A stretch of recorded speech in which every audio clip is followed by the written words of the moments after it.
comme ça. Ouais, du coup, écoute, ce que tu peux faire, c'est juste te présenter rapidement, comme ça, c'est enregistré. Donc, Raphaël Garens, responsable commercial, département bâtiment bois énergie, salon professionnel sur les secteurs du bâtiment, du bois et de l'énergie. Et comme tu me disais, tu avais aussi quelques expériences dans le monde de l'événementiel et un peu lié au monde des conférences également. Alors, dans de précédentes vies professionnelles, j'ai pu être prestataire de services pour des organisateurs de congrès et de conférences divers. Donc, j'étais pas moi-même organisateur, mais ce sont des modes d'organisation que j'ai beaucoup fréquentés.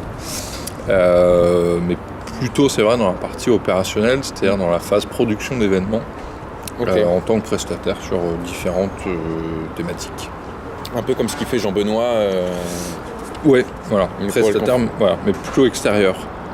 Donc aller apporter des produits et services sur l'organisation de l'événement. Alors quelles sont les différences un peu fondamentales entre l'organisation de salon et l'organisation de conférences ou dans le business model, comment tu le... La première différence, c'est la source de revenus. C'est que tu n'es pas sur un salon professionnel, ta seule source de revenus vient des exposants, alors que sur un congrès ou une conférence, tu vas avoir des sources de revenus par les congressistes. Or, sur nos modèles de salon, les visiteurs ne payent pas. Et puis, tu as aussi beaucoup de revenus par du sponsoring. Donc, effectivement, ça peut prendre l'objet après d'une zone d'exposition qui ressemble un peu à un salon professionnel, mais ça prend aussi, par exemple, dans du congrès médical, tu vas avoir un laboratoire pharmaceutique qui organise un symposium au sein du congrès, donc une conférence, et qui va sponsoriser le congrès par ce biais, c'est-à-dire qu'il va échanger de la prise de parole contre de l'argent, et contre également, au-delà de l'aspect financier, venir nourrir la partie contenu. Ok. Voilà. Sur les salons professionnels qu'on a, le contenu, il y a l'offre d'exposition, ça c'est les exposants, mais le contenu qu'on peut avoir sous forme d'animation, de conférences à l'intérieur du salon, etc. Ça c'est pas trop les exposants qui vont l'apporter, parce que c'est pas possible pour nous organisateurs de donner la priorité à une entreprise plutôt que l'autre. Si tu dis qu'au salon de l'auto, tu fais une conférence sur les pneus neige par exemple, ouais. Comment c'est délicat en tant qu'organisateur de demander à Michelin plutôt qu'à Bridgestone. Ils sont tous les deux aussi légitimes, et celui qui va animer la conférence, il va mettre en avant ses produits. Mais c'est pas l'idée. Donc pour faire ça, tu vas demander à un spécialiste du pneu neige de venir te faire là, tu vois. Donc ça va pas être une source de revenus. En fait, sur un salon, il y a tellement d'acteurs différents et concurrents d'une certaine manière que tu peux pas en mettre un en avant dans les conférences. Du coup, tu peux pas les monétiser. Exactement. Et donc, du coup, mon sujet, tu sais, il parle un petit peu de la stratégie marketing inbound et comment elle s'applique soit au monde des conférences, soit au monde des salons. J'essaye un peu de faire une perspective entre les deux. Est-ce que tu sais un petit peu qu'est-ce que c'est l'inbound, l'outbound, ça te parle ou pas trop? Alors, on parle de digital. Ouais. Et c'est comment tu génères du lead en allant le chercher ou en faisant venir. Voilà. Ouais. Alors, je pense que la grosse différence, elle vient effectivement de la source de revenus. C'est que ta source de revenus sur un salon professionnel, comme je te disais, c'est les exposants. Donc là, tu peux avoir une stratégie effectivement digitale pour aller chercher des exposants. Mais tu vas plutôt travailler, à mon avis, sur de la stratégie c'est mon point de vue, mais de notoriété globale, ouais. Etc. Tu vas pas chercher les visiteurs un par un. Alors que sur un congrès, par exemple, où tu vas adresser des cibles plus spécialistes, là, et qui eux-mêmes vont payer pour assister au congrès, tu vas aller les chercher un par un.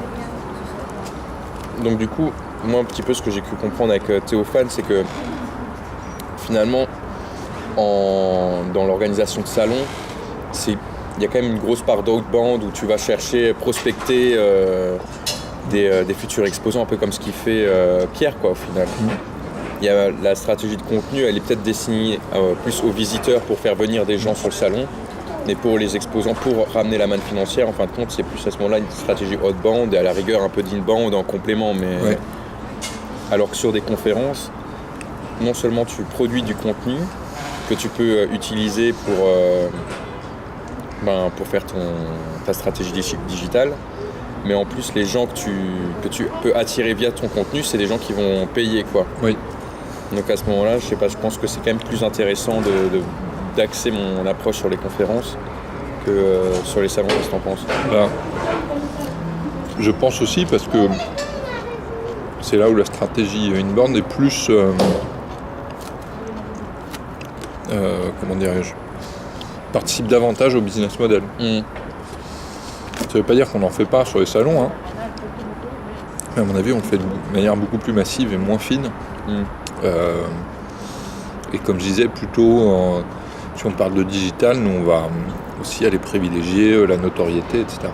Ça va plus se baser sur l'image de marque, en fait, d'essayer de faire par exemple de Bipositive le salon le plus reconnu sur les énergies renouvelables dans tel domaine pour que les gens viennent. Exactement. C'est ce qu'il me disait un petit peu Théophane, c'est que finalement ça part beaucoup de l'image de marque sur les salons.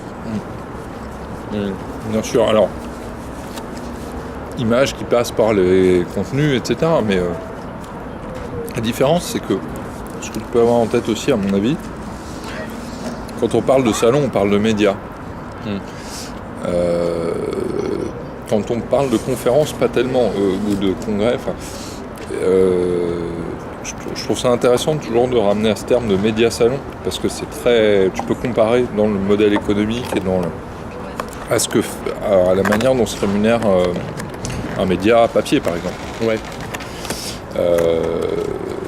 Un média papier, il gagne sa vie avec des annonceurs, pas avec les abonnements, hein, pas avec le prix de vente au numéro. C'est les annonceurs qui font que le journal est rentable ou pas. Nous, c'est un peu pareil. Donc, ils font quand même un peu payer un journal, ils font quand même un peu payer l'achat du journal. Mais en réalité, Le Monde, s'ils n'avaient pour revenu que les abonnements et les achats au numéro, ils seraient loin du compte en termes de rentabilité. Voilà. Donc nous, on ne fait même pas payer l'abonnement, entre guillemets, à notre lecteur, qui n'est pas un lecteur, mais un visiteur. Ok. Et en fin de compte, les articles, ce seraient les exposants, quoi. Les exposants, alors, et quand même, on produit quand même avec nos partenaires un peu de contenu. Là, le truc, c'est que souvent aussi, moi de ce que j'en ai vu, tout ce qui est conférences, etc., c'est souvent porté par une société savante. Et voilà, il y a un objet derrière, si tu veux, de prosélytisme ou quel qu'il soit, ou d'apport de connaissances, mais qui est pas forcément un objet lucratif. Ouais. Et puis il y a on peut dire peut-être plus une structure idéologique derrière une série de congrès. On va essayer peut-être, je sais pas, de démontrer quelque chose ou de rentrer dans un sujet précis, défendre certaines idées, alors que dans un salon, justement, il y a un peu cette idée qu'il y a tellement d'acteurs différents qu'il y a un peu cette notion de neutralité qui est à maintenir, quoi. Merci. Oui, alors sur ce sujet, moi je suis toujours partagé parce que je disais à dessein de mot prosélytisme, c'est-à-dire qu'une conférence, de mon point de vue, elle peut avoir un parti pris, mais je pense qu'il faut quand même pouvoir être... faut dire la vérité, quoi. Enfin, il me semble que ça... Ouais. Après, sur la partie digitale, par contre, moi je sais pas te dire aujourd'hui quels sont les outils véritablement utilisés, quelles sont les stratégies digitales des organisateurs de congrès ou de conférences. Il y a... Demain, je déjeune avec quelqu'un de l'INES qui organise des conférences pour l'INES. Ok. Je pourrais éventuellement, lui ça fait des années qu'il fait ça, il pourrait te dire un peu lui comment il construit les choses. Sachant qu'ils sont, du coup l'INES c'est l'Institut National d'Énergie Solaire, donc ils sont censés porter les innovations, la recherche au sein du solaire, pour la filière en France. Et du coup, pour ça, ils ont des chercheurs, ils ont des labos, mais ils organisent aussi des conférences pour, entre guillemets, prêcher la bonne parole. Et faire évoluer les choses. Voilà. Ça pourrait être intéressant parce qu'en fait, j'ai l'impression que chez JL Event, il n'y a pas tellement de secteur dédié aux conférences, c'est plus des prestataires de services qui vont peut-être parfois, occasionnellement, travailler sur des confs, mais il n'y a pas vraiment de conférences organisées au sein des JL ou par JL Event, quoi. Si j'ai bien compris. Alors, au sein de JL Events Exhibitions, clairement non. On a considéré que c'était pas notre métier, pas notre savoir-faire, pas notre business model. Le modèle est construit sur un format de salon, d'une certaine taille, etc. Au sein de JL Events Live, il y a quand même des équipes congrès qui organisent des congrès. Ok. Comment ça se passe dans ces cas-là? C'est qu'en fait, tu vas avoir typiquement une société savante qui dit, Société française de radiologie, qui dit, nous on va faire le congrès de la Société française de radiologie.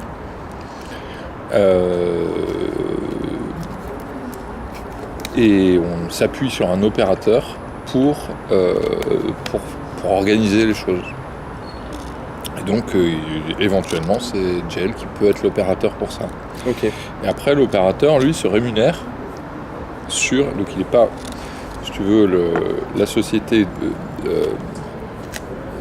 confie l'organisation à un opérateur privé, on va dire, qui, lui, va se rémunérer au final. C'est-à-dire qu'il n'est pas payé pour, a priori, par cette société savante, mais il n'est qu'organisateur et au final il se rémunère sur la vente de tickets. Voilà. Ah d'accord, donc c'est pas comme un prestataire de service qui fait un appel d'offres et qui est payé. Il porte quand même une partie du risque financier. Ok. Puisque c'est pour organiser le congrès, c'est bien. Il est partie prenante. C'est bien l'organisateur, donc JL Events par exemple, qui va louer l'espace pour organiser le congrès, qui va prendre à sa charge la vidéo, le truc, le machin, donc qui prend à sa charge tous les coûts, et voilà, et qui après, alors il y a différents modèles après pour le contenu, mais généralement c'est quand même la société savante qui porte le contenu. Ok. Le contenu porté par la société savante, mais du coup, vu qu'ils portent une part du risque financier, ils ont leur mot à dire dans la stratégie digitale un petit peu, ou la stratégie marketing Je pense même que c'est eux qui l'apportent à 100%. Donc en fait, il faudrait que je m'oriente pour avoir plus d'infos sur les congrès. Peut-être sur ce monsieur de... c'est quoi l'INE? Alors l'Inès, lui, il pourra dire. Alors lui, il fait vraiment... Inès, lui, il fait des conférences. Comment tu... Des conférences d'une demi-journée, d'une journée. Il y a un congrès, alors ça va être une série de conférences, c'est ça? Ouais, un congrès, il va y avoir plusieurs conférences. Généralement. Bien souvent, il y a une zone d'expo qui est attenante, donc qui participe, donc avec des entreprises sponsors, etc., qui vont du coup participer au financement de l'événement.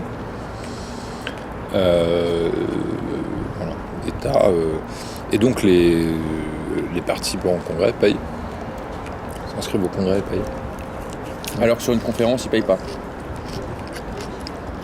Si aussi. Ok. Mais en fait, le business model d'un congrès et d'une conférence, c'est plus ou moins le même, non? C'est juste un petit peu le format qui est différent dans le sens la durée, quoi. Ouais, et il me semble que la différence aussi, encore une fois, c'est que l'opérateur qui organise la conférence, bien souvent, et c'est lui qui porte le risque financier. Alors que sur un congrès, il déporte le risque financier sur l'organisateur. Mais c'est beaucoup plus lourd aussi. Ouais, automatiquement. Ok. Ça marche, c'est pas tellement clair parce qu'en gros, dans les MICE, c'est la terminologie globale pour parler de l'industrie du tourisme d'affaires avec meeting, incentives, conferences, convention and exhibition. dans convention, en fait, c'est une terminologie, en plus avec la traduction anglais-français, qui peut prêter un peu à confusion, quoi. Donc c'est bien quand même que tu m'aies fait cet éclaircissement, parce que c'était pas tout à fait clair. Convention, tu as plusieurs choses. Tu as la convention interne. La société Sanofi organise sa convention pour tous ses visiteurs médicaux. Il les réunit, etc. Donc ça, c'est un événement pur. Après, tu as des conventions d'affaires qui sont un peu hybrides. Et c'est vrai que c'est la terminologie anglaise et française qui porte à confusion. Ouais. Pour moi, une convention d'affaires, c'est soit un salon, soit un congrès, quoi. Ou un événement privé organisé par un... Voilà, tu peux avoir... tu vois, par exemple, on parlait la semaine dernière de Rexel. C'est un gros distributeur en génie climatique et génie électrique. Ils organisent un salon tous les ans avec tous leurs... donc ils sont distributeurs, donc ils distribuent un certain nombre de marques. Ils convient toutes leurs marques, enfin ils les font payer, hein, pour venir créer un espace d'expo. Et ils invitent tous les installateurs clients Rexel à venir. D'une certaine manière, c'est une convention d'affaires, si tu veux. C'est un truc un peu en vase clos. Après, c'est un format de salon pur. C'est ça, parce qu'en fait, il y a même une porosité, en fin de compte, entre salon, exhibition, meeting. Il y a des conventions dans les salons. Exactement. Une convention peut ressembler à un salon. Donc c'est... Ça, j'ai du mal un petit peu à... sur mes recherches, à bien circonscrire mon sujet. Parce que c'est dur de dire où est-ce que ça commence, où est-ce que ça se termine, quoi. Moi, je pense que le critère, ça peut être... Est-ce que le participant, donc le visiteur, est-ce que l'attendee, est-ce qu'il paye ou pas pour venir, quoi. Ça, c'est déjà quand même un premier critère de tri, me semble-t-il. Ouais. Et après, le deuxième critère, ça peut être qui produit le contenu. Ça peut aussi indiquer les choses. Dans le sens où, si l'exposant produit le contenu, ou celui qui paye produit le contenu, c'est un salon, alors que si c'est l'organisateur qui produit le contenu, c'est une convention conférence. Je dirais comme ça. Pas vraiment.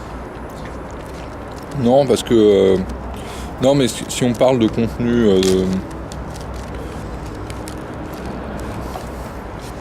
dans le sens où si tu as, encore une fois,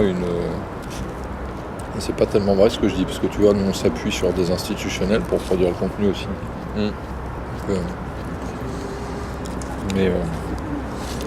Et sur la partie marketing digital, parce que toi, du coup, redis-moi la question, enfin là, ce que tu voudrais aborder, c'est quoi ? Alors la stratégie inbound, vraiment, quand tu rentres dans le détail, c'est pas seulement s'arranger pour que les gens viennent vers toi, au lieu que tu ailles les chercher. Pour faire simple, ça c'est plus le pull et le push. Mais la stratégie inbound, en fait, c'est une modélisation qui se fait par une succession d'entonnoirs où en fait tu as une première étape qui va être attirer l'internaute, une deuxième étape ça va être convertir l'internaute, troisième étape conclure, quatrième étape fidéliser. Et donc sur chaque étape tu as un système d'entonnoir où tu vas essayer d'optimiser chaque phase de cette étape.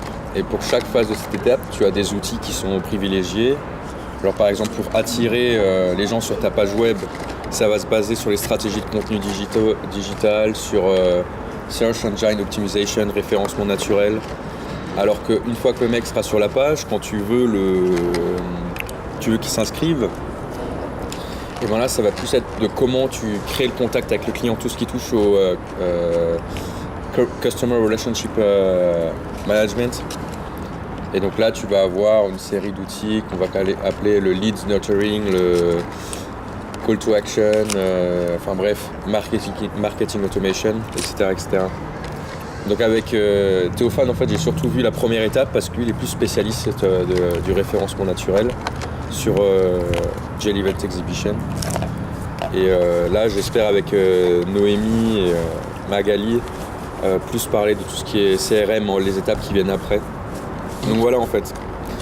Le truc, c'est que c'est un modèle qui a été inventé, entre guillemets, pour faire simple, le e-commerce, quoi. Voilà, ça veut dire que tu vends des gâteaux au chocolat, c'est comment optimiser le nombre de gens qui vont sur ton site de e-commerce, combien de gens vont s'inscrire, combien de gens vont acheter. En raisonnant par statistiques, comme ça, tu peux avoir des bons résultats. Et donc la question, là, c'est de te dire comment ça s'applique sur ces marchés. C'est comment on peut le changer, comment on peut l'adapter à l'industrie des mailles, c'est plus spécifiquement aux salons et aux conférences. Et comment on mesure cette performance aussi, quels sont les outils de mesure utilisés, etc. Mais ceci dit, je pense que tu peux le faire sur les deux, alors c'est peut-être plus long. Mais encore une fois, en partant des deux modèles économiques, d'un côté, c'est pour aller chercher des exposants, et de l'autre côté, c'est pour aller chercher des congressistes. Ouais. Et voilà, avec des volumétriques qui ne sont pas les mêmes, des outils, des indicateurs de performance qui ne sont pas les mêmes non plus. Et à mon avis, en toile de fond, ce qui est commun pour les deux, c'est les sujets de notoriété, référencement naturel, etc. Je pense que ça c'est la même chose pour les deux. Ouais, c'est ça, c'est que je pense que de toute façon je vais le faire sur les deux parce que j'ai l'opportunité de le faire et je pense que ça peut apporter une perspective en fait. Ouais. En fait, tu as dans un cas, me semble-t-il, si tu vas chercher des exposants, ce qui est donc mon métier aujourd'hui, tu t'appuies sur... Je dis ça, je reprends ton schéma et tes entonnoirs.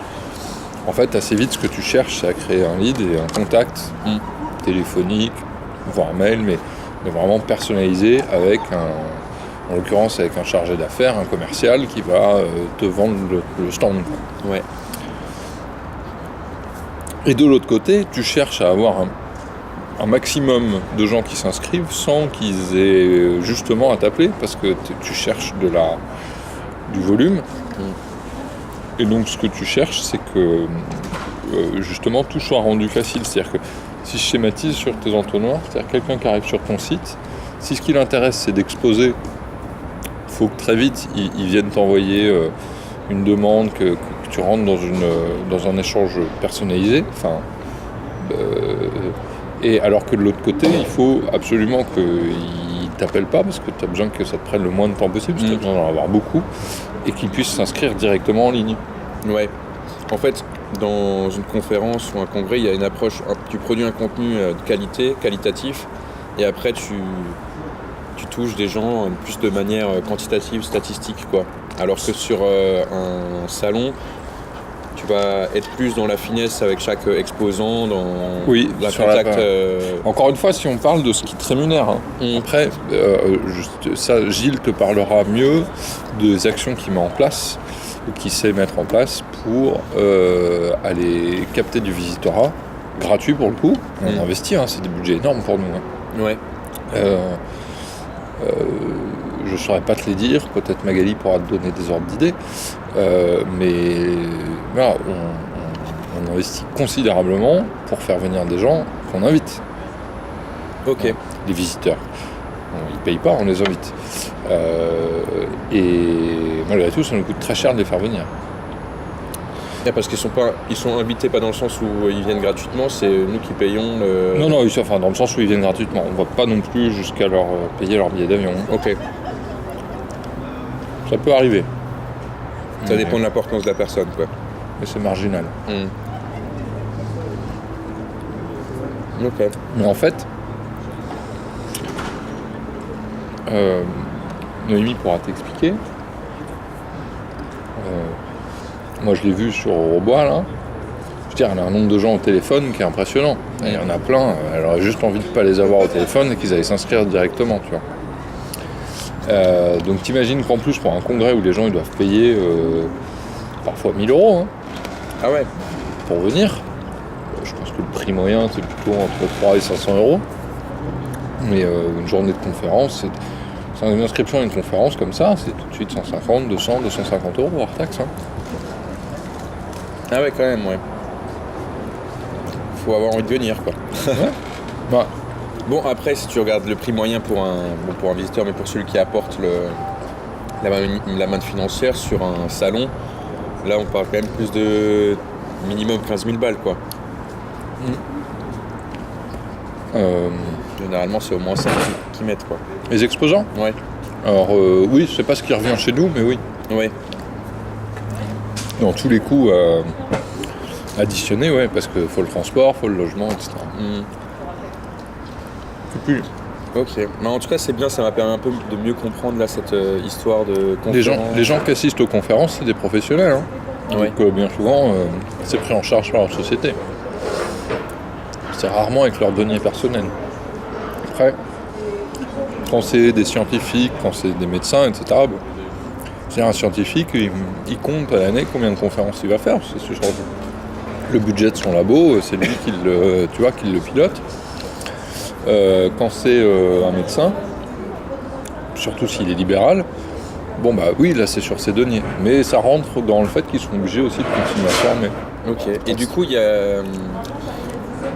En termes économiques, tu penses que le monde de la conférence ou le monde du salon, c'est quoi le plus gros bout du gâteau ? Ah, le salon. Le salon, c'est quand même quelque chose de plus massif. Ouais. Encore une fois, moi je vois ça avec une vue aussi française, voire latine-européenne. Il y a des modèles économiques qui sont assez différents en Allemagne. Ouais. Et surtout, tu as un paradigme anglo-saxon et en particulier nord-américain qui est aussi très différent.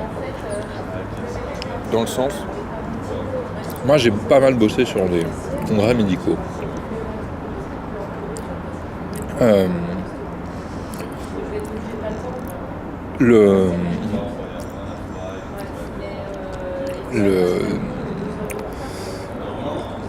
Le congrès médical en France, tu as du symposium, tu as une zone expo. Enfin, les médecins, ils sont assez hypocrites sur le sujet. Ils voient que ça comme ça leur prend du temps, c'est une charge, alors que, encore une fois, ils apprennent plein de trucs, il faut qu'ils continuent à se former, il y a des vrais enjeux. Et puis, ils vont un peu du bout des doigts avec les labos quand il faut aller, les labos qui sont là. Bon, ah, mais vous savez, nous on est médecins, serment d'Hippocrate, on fait pas de business, machin. Ce qui est extrêmement hypocrite. Mais voilà. Les congrès sur les mêmes thématiques aux États-Unis, moi j'en ai pas vu, mais on m'a raconté. D'abord, c'est 15 fois plus gros. C'est juste énorme. Et puis, il y a les médecins, ils n'hésitent pas à dire quand ils vont voir sur un congrès de radiologie et que tu as une boîte qui leur présente le dernier truc de radiologie. En France, ils arrivent et disent oui, ça a l'air bien votre truc, techniquement, qu'est-ce que ça va m'apporter, ça va être bien pour mes patients et tout. Dire, aux États-Unis, ils arrivent et disent ok, ça te coûte combien ? Combien ça va me faire économiser, quoi. Ouais. Combien je vais pouvoir me faire de blé en plus, tu vois. Enfin, voilà. Sachant que les médecins en France, ils ont la même idée derrière. Hein, ouais.